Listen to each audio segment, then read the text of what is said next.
أعوذ بالله من الشيطان الرجيم بسم الله الرحمن الرحيم وآت ذا القربى حقه والمسكين وابن السبيل ولا تبذر تبذيرا إن المبذرين كانوا إخوان الشياطين وكان الشيطان لربه كفورا صدق الله العظيم. سورہ بنی اسرائیل کی آیت نمبر 26 اور 27 کی تلاوت کی گئی ہے. گزشتہ کل ہم نے جانا تھا کہ تیسرا حکم اللہ رب العزت نے یہ دیا کہ حق والوں کو ان کا حق ادا کرو، جس کا خلاصہ اور نچوڑ یہ ہے کہ اللہ کے راستے میں مال خرچ کرو. جب آدمی اللہ کی دی ہوئی ملکیت میں سے مال میں سے خرچ کرتا ہے تو اللہ رب العزت دنیا میں بھی اس کا بدلہ عطا فرماتے ہیں اور آخرت میں تو اس کو ثواب ملے گا ہی. دنیا میں 10 سے لے کر 700 گنا تک اللہ رب العزت عطا فرماتے ہیں. ویسے بھی آدمی جب مال خرچ کرتا ہے تو بہت ساری مصیبتوں سے بچ جاتا ہے، آفتوں سے اللہ رب العزت اس کو بچا لیتے ہیں. بلکہ ہم نے سنا ہے وہ روایت بھی کہ صدقہ اگر آدمی کوئی کرتا ہے تو صدقے کی وجہ سے بری موت سے اللہ تعالیٰ اس کی حفاظت فرماتے ہیں. موت کا معاملہ اللہ تعالیٰ آسان فرما دیتے ہیں. صدقے سے آدمی کی عمر میں برکت ہوتی ہے، برکت، اور صدقے کا نفع جو ہے وہ نقد بھی مل جاتا ہے. چنانچہ پیر ذوالفقار نقشبندی دامت برکاتہم نے ایک واقعہ لکھا ہے کہ حضرت موسیٰ علیہ السلام کے زمانے میں ایک آدمی تھا، بہت تنگ دست تھا، مشکل سے زندگی گزر رہی تھی، مالی پوزیشن اس کا اچھا نہیں تھا. اس نے اس حالت سے تنگ آ کر حضرت موسیٰ علیہ السلام سے عرض کیا کہ موسیٰ، آپ تو کوہ طور پر جاتے ہیں، اللہ رب العزت سے آپ کی بات چیت ہوتی ہے، ایک کام کیجئے گا، اب جب آپ جائیں اور اللہ رب العزت سے ہم کلامی ہو، بات چیت ہو، تو اللہ رب العزت سے میری یہ درخواست کرنا کہ میرا جو کچھ رزق بچا ہے، جتنی روزی باقی بچی ہے وہ مجھے ابھی دے دیں، ایک ساتھ دے دیں. موسیٰ علیہ السلام نے کہا ٹھیک ہے. موسیٰ علیہ السلام کوہ طور پر تشریف لے گئے. ہم کلامی میں یہ بات بھی اللہ رب العزت کے سامنے رکھ دی کہ آپ کا فلاں بندہ بہت پریشان ہے اور اس نے یہ درخواست کی ہے کہ اس کا جو رزق بچا ہے دنیا میں وہ اس کو ایک ساتھ دے دیا جائے. اللہ رب العزت نے اس آدمی کی درخواست کو قبول کر لیا اور اس کے نصیب میں جو کچھ روزی باقی تھی وہ اللہ تعالیٰ نے ان کو دے دی. تھا کیا؟ ایک بوری گندم، ایک بوری گیہوں اور 2-3 بکریاں اور دوسری کچھ چیزیں، اتنی روزی اس کی باقی تھی. اب چونکہ اس نے مانگ لیا تو اللہ نے دے دیا کہ تیرا کوتا ختم ہو گیا. پھر بات آئی گئی ہو گئی، سال گزر گیا. موسیٰ علیہ السلام تو اپنے مشن میں لگے ہوئے ہیں، دین کی دعوت دینے میں لگے ہیں. سال کے بعد موسیٰ علیہ السلام کو یاد آیا کہ وہ آدمی کی پوزیشن کیا ہے جس نے ایک ساتھ اپنی روزی مانگ لی تھی، ذرا اس کی تحقیق کریں.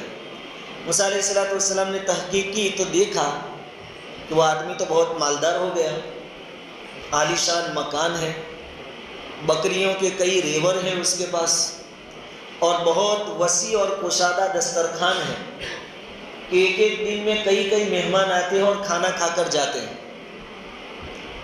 موسیٰ علیہ السلام کو تعجب ہوا.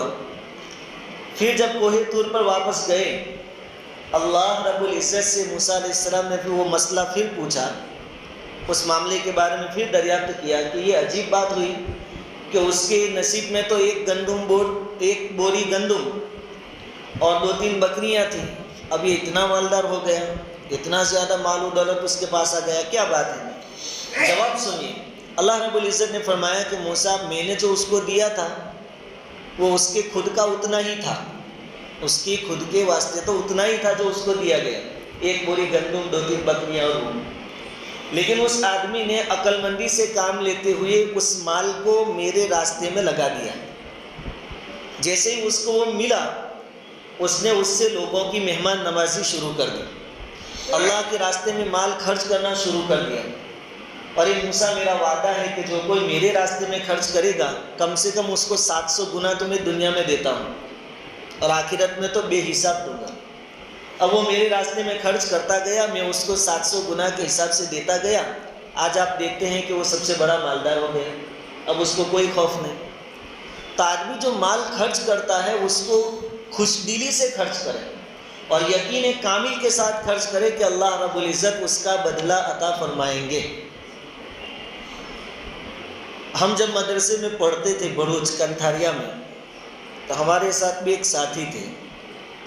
اب طالب علم جو ہوتے ہیں نا، ان کے پاس پیسے بہت کم ہوتے ہیں، اللہ ماشاء اللہ کے مالدار گھر کے ہوں، باقی عام طور پر جو پڑھنے والے ہوتے ہیں وہ غریب گھر کے ہوتے ہیں۔ تو گھر سے جو پیسے آتے تھے 1 مہینے کے خرچے کے واسطے یا 15 دن کے خرچے کے واسطے، تو ہمارا وہ جو ساتھی تھا، وہ جب آخری 10 روپے بچے ہوں، آخری 10-20 روپے، اس وقت یہ کہہ کر دیتا تھا کہ یہ اپنے کسی غریب بچے کو دے دے 10 روپے، تو اس کا بدلہ اللہ تعالیٰ ضرور دے گا۔ اور واقعتاً کئی مرتبہ ہم نے بھی اپنے آنکھوں سے دیکھا اور خود بھی تجربہ کیا کہ آخری 10-20 روپے میں سے 10 روپیہ صدقہ کر دیا، تو اتفاق سے گاؤں کا کوئی آدمی مہمان آ گیا، وہ 100 روپے دے کر چلا گیا، ہمیں گھر سے کئی اچانک پیسے آ گئے، کسی رشتہ دار نے بھیج دیے، کسی مول صاحب نے کبھی جمعہ کے دن چلتے پھرتے ملاقات ہو گئی، بند مٹھی دے دیے۔ یہ برکت ہم نے وہاں دیکھی تھی۔ تو آدمی خرچ کرے، خوش دلی سے خرچ کرے، اللہ کی رضامندی کے خاطر خرچ کرے، اور یقین کے ساتھ خرچ کرے کہ اللہ رب العزت دے گا، اور 1 کا 10 ملے گا، 100 کے 1000 آپ کو یہاں ملیں گے، بلکہ اس سے زیادہ، اور آخرت میں ثواب الگ ہے۔ تو خرچ کرنے کے بہت سے فائدے ہیں۔ خرچ کرنے سے ہر آدمی ہم میں سے موت سے گھبراتا ہے۔ میری بھی یہی پوزیشن، سب کی یہی پوزیشن، اللہ ماشاء اللہ کچھ لوگ ایسے بھی ہوں گے جن کو اللہ کی ملاقات کا شوق ہوگا، حالانکہ موت تو اللہ کی دیدار کے لیے ایک رکاوٹ ہے، اللہ کی زیارت کے لیے ایک بیچ میں آڑ۔ موت تو مومن کا تحفہ ہے کہ جیسے ہی مر جائے گا اللہ کی زیارت، اللہ کے حضور میں پیش ہوگا، لیکن ہر آدمی ڈرتا ہے۔ ایک صاحب حضور صلی اللہ علیہ وسلم کی خدمت میں حاضر ہوئے اور عرض کیا کہ حضور مجھے موت سے بہت ڈر لگتا ہے۔ حضور صلی اللہ علیہ وسلم نے ان سے فرمایا کہ تمہارے پاس جو مال ہے وہ زیادہ سے زیادہ اللہ کے راستے میں خرچ کرو، غریبوں کو، مسکینوں کو، ضرورت مندوں کو، رشتہ داروں پر خرچ کرو۔ وہ صاحب گئے اور انہوں نے خرچ کرنا شروع کیا۔ تھوڑی مدت کے بعد حضور سے پھر ملاقات ہوئی۔ حضور صلی اللہ علیہ وسلم نے فرمایا کہ اب کیا پوزیشن ہے؟ وہ کہنے لگے کہ حضور موت کی جو گھبراہٹ تھی نا، جو ڈر تھا، بالکل ختم ہو گیا۔ اب تو میں موت کے انتظار میں ہوں، موت کا شوق ہے مجھے کہ کب موت آئے اور اللہ رب العزت سے ملاقات۔ یہ حالت کیسے بدلی؟ حضور صلی اللہ علیہ وسلم نے فرمایا کہ اس کی وجہ یہ ہے کہ آدمی کا دل وہیں لگتا ہے جہاں اس کا سرمایہ لگا ہوا ہوتا ہے۔ پہلے تمہارا مال و دولت دنیا میں لگتا تھا تو تمہارا جی بھی دنیا میں لگتا تھا، اس لیے آخرت سے تم بھاگتے تھے، گھبراتے تھے۔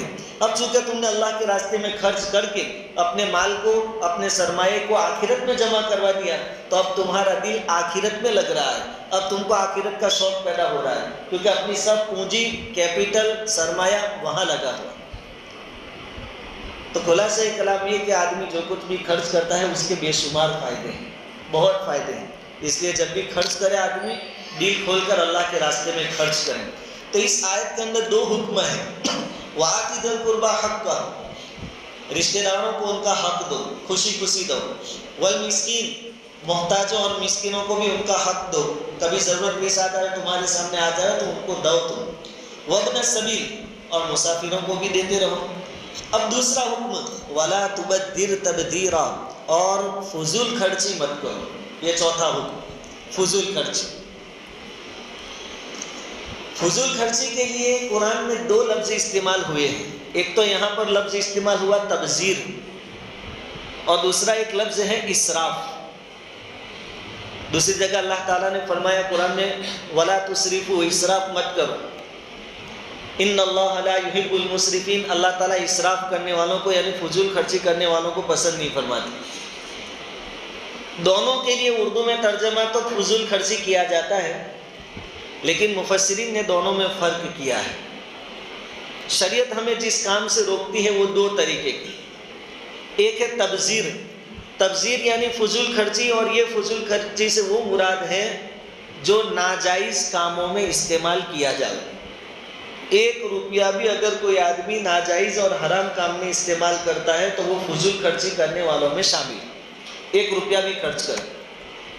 ہم فضول خرچی کس کو سمجھتے ہیں کہ ضرورت سے زیادہ خرچ کرے وہی فضول خرچی، ایسا نہیں ہے۔ گناہ کے کام میں 1 روپیہ بھی کسی نے خرچ کیا تو وہ بھی فضول خرچی میں شامل ہے، یہ تبذیر۔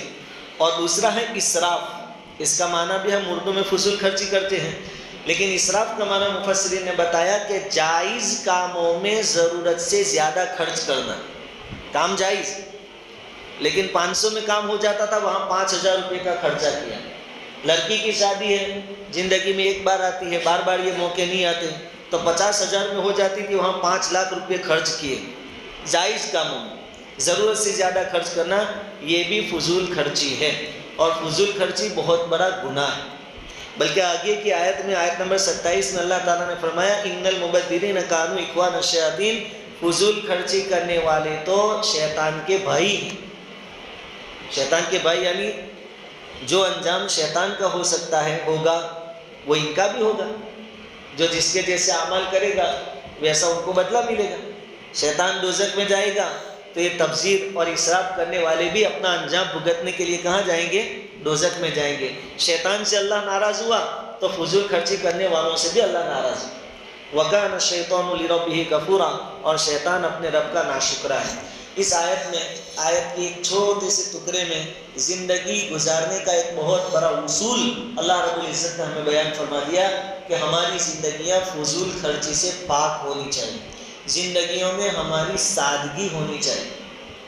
ضرورت کے بقدر خرچ کرنے میں کوئی پرابلم نہیں ہے، بلکہ شریعت کا ماننا ہی یہی ہے کہ دنیا، دھیان سے سنیں اس کو، دنیا ضرورتیں پوری ہونے کی جگہ ہے۔ دنیا ضرورتیں پوری ہونے کی جگہ ہے، اور آخرت خواہشات کے پورے ہونے کی جگہ ہے۔ یہاں ضرورتیں پوری کرو، خواہشات آخرت میں پوری ہوگی۔ قرآن میں اس کے بارے میں اللہ رب العزت نے فرما دیا کہ جنت میں جو مانگو گے ملے گا، وَلَكُمْ فِيهَا مَا تَشْتَهِي أَنفُسُكُمْ وَلَكُمْ فِيهَا مَا تَدَّعُونَ، جنت میں وہ ملے گا جو تمہارا جی چاہے گا مل جائے گا۔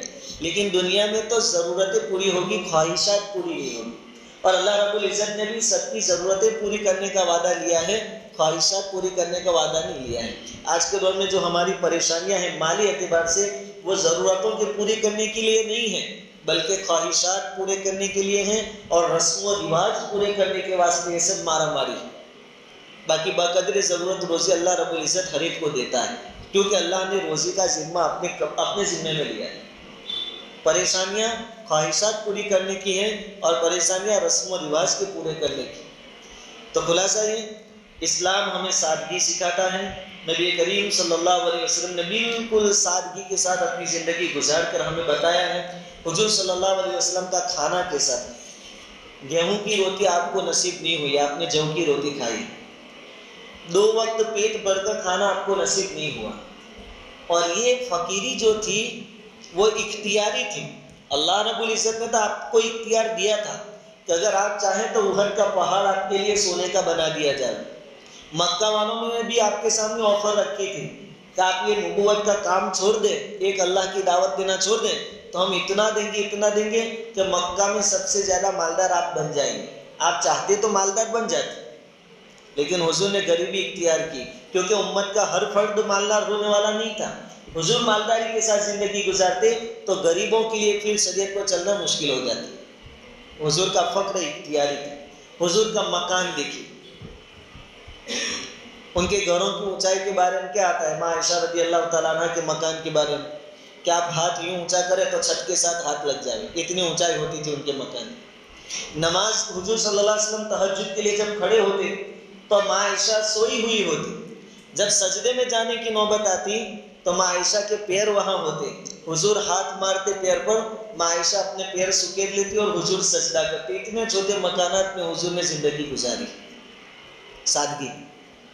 حضور چاہتے تو مالدار بن سکتے تھے، اللہ سے مانگتے تو اللہ دے سکتا تھا، لیکن حضور نے اپنی امت کے لیے نمونہ چھوڑا، پریکٹیکلی نمونہ چھوڑا کہ زندگی تو اس طریقے سے بھی گزر جاتی ہے، کھانا پینا ایک ضرورت ہے، ضرورتیں پوری ہو جاتی ہیں، لباس ایک ضرورت ہے، تو حضور صلی اللہ علیہ وسلم کا لباس دیکھیے، بالکل سادہ، پیون لگے ہوئے کپڑے حضور صلی اللہ علیہ وسلم استعمال فرماتے تھے۔ اگر یہ چیزیں ہم بھی اپنی زندگی میں اختیار کر لیں تو 100% ہماری پریشانیاں ختم ہو جائیں، 100% ختم ہو جائیں، کسی کو کسی سے کوئی شکایت باقی نہ رہے، حضور والی زندگی اگر ہم اپنا لیں تو۔ ویسے بھی سادہ زندگی جو ہے، سادگی والی، اس میں بہت عافیت ہے، چین سکون ہے۔ آپ سادگی کے ساتھ زندگی گزارتے ہیں تو ممکن ہے کہ آپ کا گھر عالیشان نہ ہو، بنگلہ نہ ہو، گاڑی باہر کھڑی نہ ہو، گھر میں اچھا فرنیچر نہ ہو، یہ برابر ہے، نہ بھی ہو، لیکن یہ بھی آپ کو چین سکون ملے گا کہ آپ کے گھر پر کوئی دستک نہیں دے گا کہ میرے 5,000 دبائے ہیں وہ لا کر لیں۔ سادگی ہے تو عافیت بھی ملے گی، چین سکون بھی ملے گی، کوئی آپ کا گریبان نہیں پکڑے گا کہ تو نے میرا حق مارا ہے وہ پہلے دے۔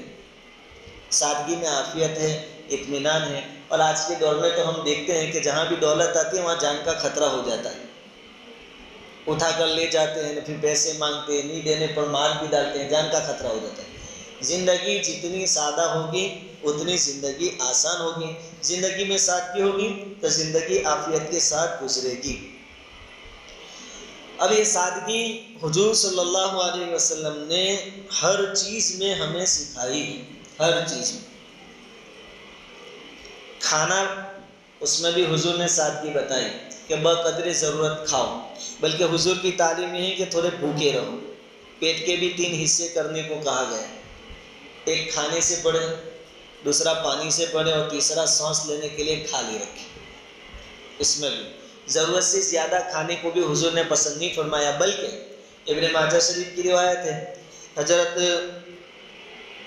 عبداللہ بن سلام تقریباً اس کے راوی ہیں، حضرت سلمان فارسی رضی اللہ تعالیٰ عنہ راوی ہیں، وہ فرماتے ہیں کہ جو آدمی دنیا میں جتنا پیٹ بھر کر کھاتا ہے، قیامت کے دن اتنا زیادہ بھوکا ہوا آدمی ہوگا۔ جتنا پیٹ بھر کر جو دنیا میں کھائے گا، قیامت کے دن اتنا زیادہ بھوکا اٹھے گا وہ آدمی۔ اس لیے تھوڑا برداشت کرنے کی عادت ڈالیں۔ بلکہ حضرت انس رضی اللہ تعالیٰ عنہ تو کیا فرماتے ہیں، اسراف اور فضول خرچی کی بات چل رہی ہے، حضرت انس رضی اللہ تعالیٰ عنہ تو فرماتے ہیں کہ جو طبیعت نے چاہا وہ کھا لیا، یہ بھی فضول خرچی میں داخل ہے۔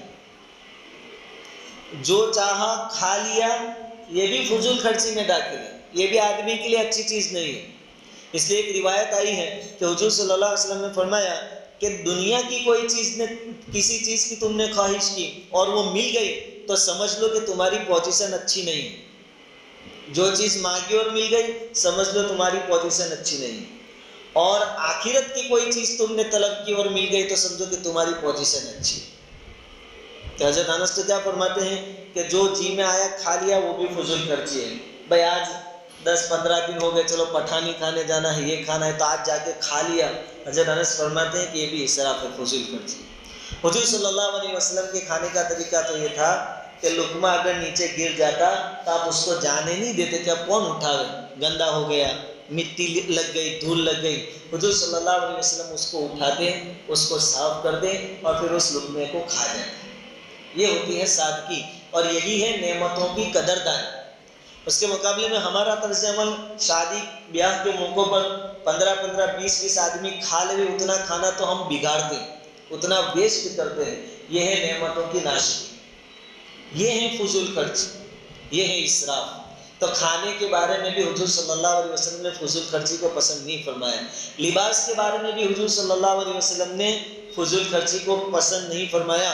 نبی کریم صلی اللہ علیہ وسلم نے فرمایا، حضرت عبداللہ بن عمر رضی اللہ تعالیٰ عنہ سے مروی ہے کہ حضور نے فرمایا کہ بھائی لباس کسی نے پہنا اور اس کی نیت یہ تھی کہ میرا چرچا ہو، شہرت ہو، نیک نامی ہو، لوگوں میں ایک چرچا ہو، حضور صلی اللہ علیہ وسلم نے فرمایا کہ اس نیت سے اگر لباس پہنا تو قیامت کے دن اللہ تعالیٰ ذلت اور رسوائی کا لباس اس کو پہنائے گا۔ یہاں شہرت کے لیے پہنا تھا، لباس شہرت کے لیے نہیں پہنا جاتا، لباس ایک ضرورت ہے۔ لباس کے 2 مقصد قرآن نے بیان کیا ہے۔ یا بنی آدم قد انزلنا علیکم لباسا، اے بنی آدم، اے انسانو، ہم نے تمہارے لیے لباس بنایا۔ لباس اتارا، اس کے مقصد کیا ہے؟ یواری سوآتکم، ایک مقصد یہ ہے کہ تمہارا ستر چھپا سکو اس کے ذریعے، وریشا، اور دوسرا مقصد یہ ہے کہ تھوڑی زینت تم حاصل کر سکو، تھوڑے اچھے لگو. دو مقصد لباس. اب دو پورے ہو جاتے ہو تو پھر زیادہ ٹپ ٹاپ کرنے کی آپ کو اجازت نہیں ملے گی. پہلا مقصد جسم کو چھپا سکے، ستر کو چھپا سکے. آج کے دور میں عجیب و غریب لباس پہنتے ہیں، پینٹ لاتے ہیں وہ یہاں گھٹنوں کے پاس سے پھٹی ہوئی ہوتی ہے، اتنا حصہ کھلا ہوا ہوتا ہے. حالانکہ لباس کا مقصد تو قرآن کیا بیان کرتا ہے؟ ستر کو چھپاوے وہ لباس. اب یہ باقاعدہ اس کو پھاڑا ہوا ہوتا ہے، یہ تو بالکل قرآن کے خلاف، یہ بھی فضول خرچی میں داخل ہوگا. یہ لباس نہیں رہا، اب اسراف ہو گیا، فضول خرچی ہو گئے. ایسا لباس جو ستر کو نہ چھپا سکے. کچھ نوجوانوں کو اپنے دیکھتے ہیں قبرستان میں جب میت کو نیچے اتارنے کے لیے بیچارے جھکتے ہیں تو پیچھے کا پورا نظر آتا ہے، ٹی شرٹ اتنی سی پہن کے آ جاتے ہیں اور اندر گنجی بنجی کچھ پہنا ہوتا نہیں ہے. آپ کو بھی تجربہ ہوا ہوگا، وہ جب جھکتے ہیں تو پیچھے کا سب نظر آتا ہے. اب یہ لباس کس کام کا جو تمہارا ستر نہ چھپاوے؟ قرآن تو لباس کا مقصد بتاتا ہے کہ ستر چھپاوے وہ لباس. اصل ہمیں عقل مندی سے کام لینے کی ضرورت ہے. کون سی چیز اللہ تعالیٰ نے کیوں بنائی ہے وہ پہلے جاننے کی ضرورت ہے.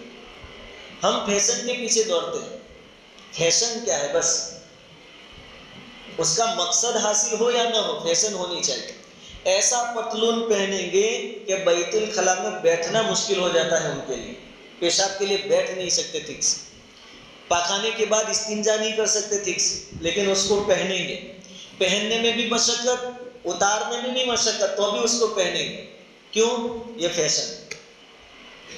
یہ ہیں جس کو میں بار بار کہتا ہوں مانو سرجت آفتیں، وہ مصیبتیں جو ہم نے خود پیدا کی، وہ تنگیاں جو ہم نے خود اختیار کی. لباس ایسے نہیں ہوتے. عورتوں کے لباس کے بارے میں دیکھیں، لباس کا مقصد ہے ستر کو چھپانا، لیکن کیسے لباس ہے؟ ستر باقاعدہ نظر آنا. اتنا پتلا اور باریک لباس کہ اندر کی چمڑی کا رنگ نظر آئے، ایسا لباس عورتیں پہنتی ہیں. اب یہ تو آج کے دور کی پیداوار ہے. حضور صلی اللہ علیہ وسلم نے اپنے زمانے میں یہ بات بیان فرمائی تھی کہ قیامت سے پہلے عورتیں ایسا لباس پہنے گی کہ لباس تو پہنا ہوگا لیکن وہ ننگی ہوگی. اس وقت صحابہ کرام کی سمجھ میں یہ بات نہیں آئی تھی، کیونکہ ان کے زمانے میں تو پوری چادر لپیٹی جاتی تھی، چہرہ دیکھنا مشکل، ایسا لباس ڈھیلا ڈالا ہوتا تھا. لیکن حضور نے آج کا منظر اس وقت بیان کر دیا کہ لباس پہنے ہوئے ہونے کے باوجود ننگی ہوگی عورت، اور یہ ہم اپنے آنکھوں سے دیکھتے ہیں. گریبان کھلا ہوتا ہے، سر کے بال کھلے ہوئے ہوتے ہیں. اسی حدیث میں آگے حضور نے یہ بھی فرمایا کہ چلے گی تو ایسے لگے گا جیسے وہ اونٹ چلتا ہے، اور ان کے سروں کے بال ایسے ہوں گے جیسے بکتی اونٹ کی کوہان. اونٹ کے اوپر جو ابھرا ہوا حصہ ہوتا ہے کوہان، وہ چلے تو ادھر ادھر جھومتا ہے، اسی طرح اس کے بال بھی ادھر ادھر گھومیں گے، اور وہ چیزیں ہم دیکھ رہے ہیں. حالانکہ عورتوں کے بال یہ بھی ستر میں، اس کے لیے جہنم کے عذاب حدیثوں میں بیان کیے گئے ہیں. لیکن چیزوں کے جو مقاصد تھے اس کو ہم نے چھوڑ دیا اور ظاہری ٹپ ٹاپ کے پیچھے ایسے پڑ گئے کہ ہم یہ چیزیں استعمال کر کے ان چیزوں کے پیچھے پیسے سب کچھ خرچ کر کے گناہ خرید رہے ہیں. ایسا لباس پہن کر ہم گناہ کر رہے ہیں. حالانکہ اللہ رب العزت کی یہ دی ہوئی نعمتیں تھیں، اور یہ اللہ کی نعمتوں کی کھلی صریح ناشکری ہے. اس سے ہمیں بچنا چاہیے. اس لیے دیکھا دیکھی کے پیچھے نہ جاوے کسی بھی بات میں. اگر آپ کو کسی کی نقل کرنی ہی ہے تو اللہ نے بتا دیا لقد کان لکم فی رسول اللہ اسوۃ حسنہ. اگر آپ کو کوئی آئیڈیل چاہیے، نمونہ چاہیے کہ ہماری زندگی کیسی ہو، ہماری ہر چیز کیسی ہو، تو فی رسول اللہ اسوۃ حسنہ، اللہ کے رسول کے اندر بہترین نمونہ ہے. رسول نے جو جو چیزیں جس طریقے سے کی ہے ویسا کرو، دنیا بھی راحت کے ساتھ گزرے گی، آخرت بھی تمہاری کامیاب ہو جائے گی. اور اگر کسی کو دیکھا دیکھی ہم نے زندگی گزاری تو سورہ صفات پارہ نمبر 23 جو آج کی تراویح میں پڑھا جائے گا، اس میں ایک واقعہ قرآن نے نقل کیا ہے کہ جنتی جنت میں چلے جائیں گے، دوزخی دوزخ میں چلے جائیں گے. اس کے بعد جنت میں جو ایک نوجوان ہوگا، ایک آدمی ہوگا، اس کو یاد آئے گا کہ دنیا میں میرا ایک دوست تھا اور وہ بہت سی مرتبہ آ کر مجھے گناہ کی دعوت دیتا تھا. کیا کہتا تھا کہ بھائی اب تو فیشنیبل زمانہ ہے، تھوڑا ویسا رہنا چاہیے، آج کے دور کا یہ تقاضا ہے، اس کو پورا کرنا چاہیے، ذرا ظاہری طب طور میں رہنا چاہیے۔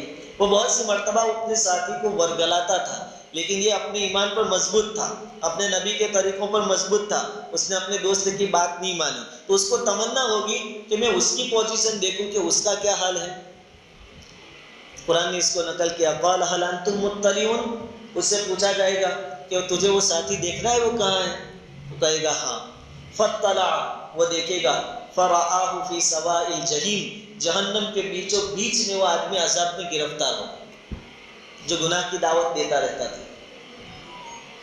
قال تاللہ ان کدت لتردین، وہ جو جنتی ہے وہ اوپر سے اس کو دیکھ کر کہے گا اس کو کہ قسم خدائے پاک کی تو مجھے بھی ہلاک کروا دیتا، اگر میں تیری باتوں میں آ گیا ہوتا دنیا میں تو میں بھی تیرے ساتھ یہاں ہوتا۔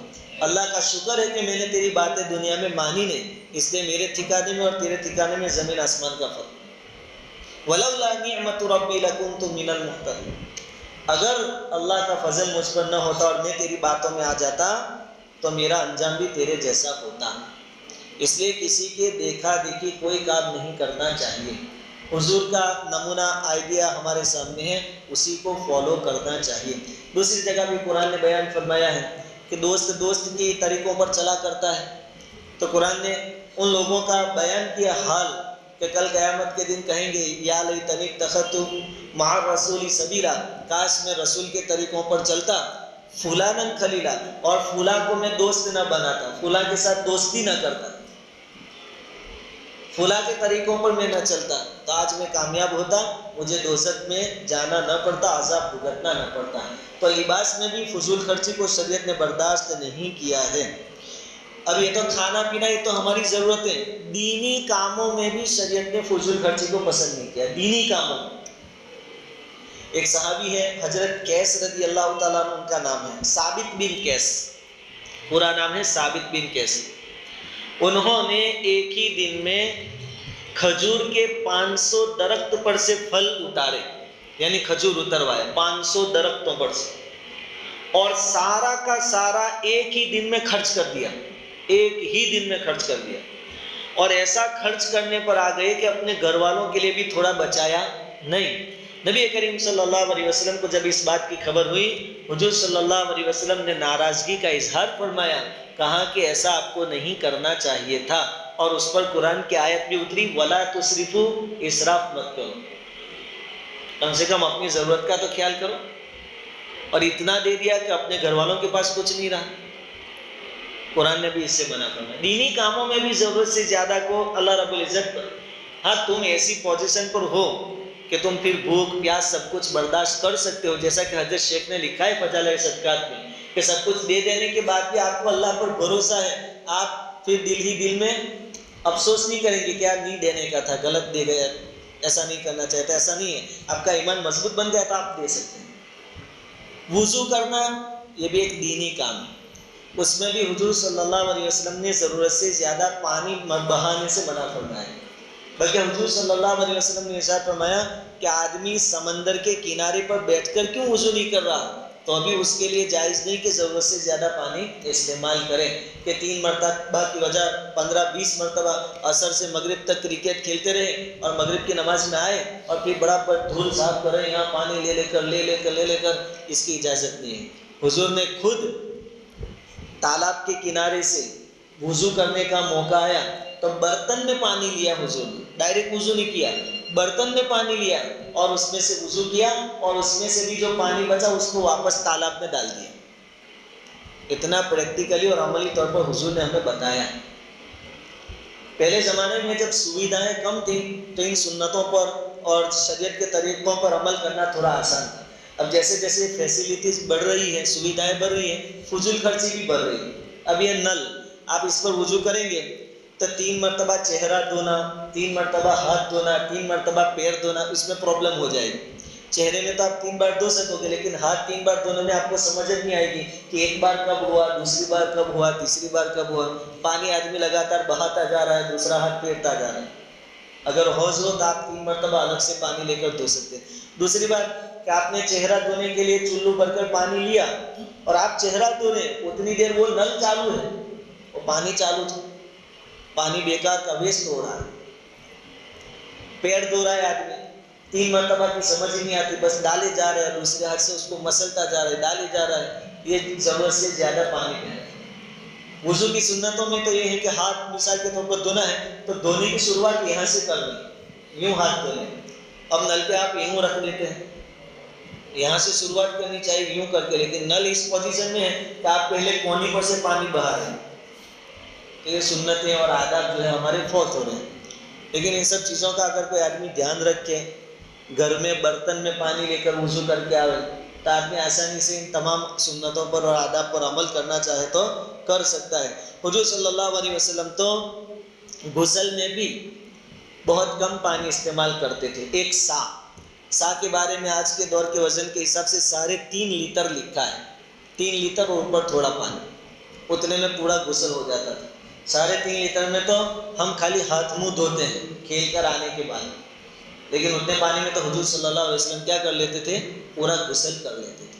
تو آج کے سبق کا خلاصہ، فضول خرچی شریعت کسی بھی معاملے میں گوارا نہیں کرتی، دینی معاملے میں بھی نہیں، دنیاوی معاملے میں بھی نہیں، کسی بھی معاملے میں فضول خرچی کو شریعت نے گوارا نہیں کیا ہے۔ اب آدمی غور و فکر کرے اور اپنی جو پریشانیاں ہیں، انکم کم معلوم ہوتی ہے اور اخراجات یعنی خرچے پورے نہیں ہو رہے ہیں، اس کا حساب لے کر بیٹھے اور پھر واقعتاً سوچے کہ میری ضرورت کتنی ہے۔ ضرورت کے مطابق اگر آدمی چلنے والا بن جائے تو انشاءاللہ جتنی انکم ہے اتنے میں اس کا سارا سسٹم آسانی سے چل سکتا ہے، آرام سے چل سکتا ہے۔ کھانا بھی جتنا چلتا ہو اتنا ہی پکایا جائے، بگڑے پھینکنا پڑے، کتوں کو کھلا دینا پڑے یا وہ کچرے والے کو دینا پڑے، اتنا کیوں پکاوا آدمی؟ کپڑے بھی بقدر ضرورت ہی لائے جائیں، اس سے زیادہ کیوں لائے جائیں؟ اور اپنا بجٹ اس طریقے سے بناوے کہ ضرورت کے بقدر ہی خرچ کرنا ہے، تو انشاءاللہ جتنی آمدنی ہے اتنے اندر اپنے گھر کا گزران آدمی آرام سے چلا سکتا ہے۔ تو آج کا بہت بڑا سبق یہ کہ کوئی بھی کام ہو اس میں آدمی فضول خرچی سے بچے اور اپنی زندگیوں کو بالکل سادہ بنائے۔ جیسے حضور صلی اللہ علیہ وسلم کی زندگی سادگی والی تھی، جتنی زیادہ سادگی ہوگی اتنی زیادہ عافیت اور راحت و اطمینان والی زندگی آپ کی گزرے گی۔ آگے کی آیت میں اللہ رب العزت نے فرمایا ان المبذرین کانوا اخوان الشیاطین، فضول خرچی کرنے والے شیطان کے بھائی۔ کس طریقے سے بھائی؟ مفسرین نے ایک والی نقل کیا ہے کہ دیکھو شیطان کو اللہ نے عقل دی تھی، عقل اس کا اس نے غلط استعمال کیا، الٹی حجت بازی کی۔ جب اس کو سجدے کا حکم دیا گیا آدم علیہ السلام کے سامنے تو اس نے اپنی عقل کو غلط استعمال کیا، اور کیا دلیل کی کہ میں آگ سے بنا، آگ کا خاصہ ہے اوپر کو اٹھنا، آدم مٹی سے بنا، مٹی کی خاصیت ہے نیچے جانا جھکنا، تو ہونا یہ چاہیے تھا کہ وہ مجھے سجدہ کرے، میں کہیں کو سجدہ کروں۔ اس نے اپنی عقل کا غلط استعمال کیا تو نعمت کی ناقدری کی۔ عقل بہت بڑی نعمت ہے، اس کی ناقدری کی، اللہ رب العزت نے اپنے دربار سے اس کو ہانک دیا، قیامت تک کے لیے ذلیل ہو گیا۔ اسی طرح جو لوگ فضول خرچی کرتے ہیں ان کو اللہ نے مال و دولت کی نعمت دی ہے، وہ لوگ اس کو صحیح جگہوں پر استعمال نہیں کرتے، نہ کرنے کی جگہوں پر خرچ کرتے ہیں۔ اس طریقے سے وہ شیطان کے بھائی ہوئی کہ شیطان نے عقل کی جو دولت ملی تھی اس کی ناقدری کی، اور یہ فضول خرچی کرنے والوں کو مال و دولت کی نعمت ملی ہے وہ اس کی نافرمانی کر رہے ہیں، ناقدری کر رہے ہیں، اس لیے دونوں بھائی بھائی ہوئے اور تم شیطان کے بھائی بن رہے ہو۔ وَكَانَ الشَّيْطَانُ لِرَبِّهِ كَفُورًا، تو اللہ تعالیٰ یاد دلاتے ہیں کہ یاد رکھنا شیطان تو اپنے رب کا نافرمان تھا، تو تم بھی کہیں نافرمان تو نہیں بن رہے اس کے جیسا بن۔ اللہ رب العزت ان باتوں پر عمل کی توفیق عطا فرمائے اور سادگی کے ساتھ زندگی گزارنے کی توفیق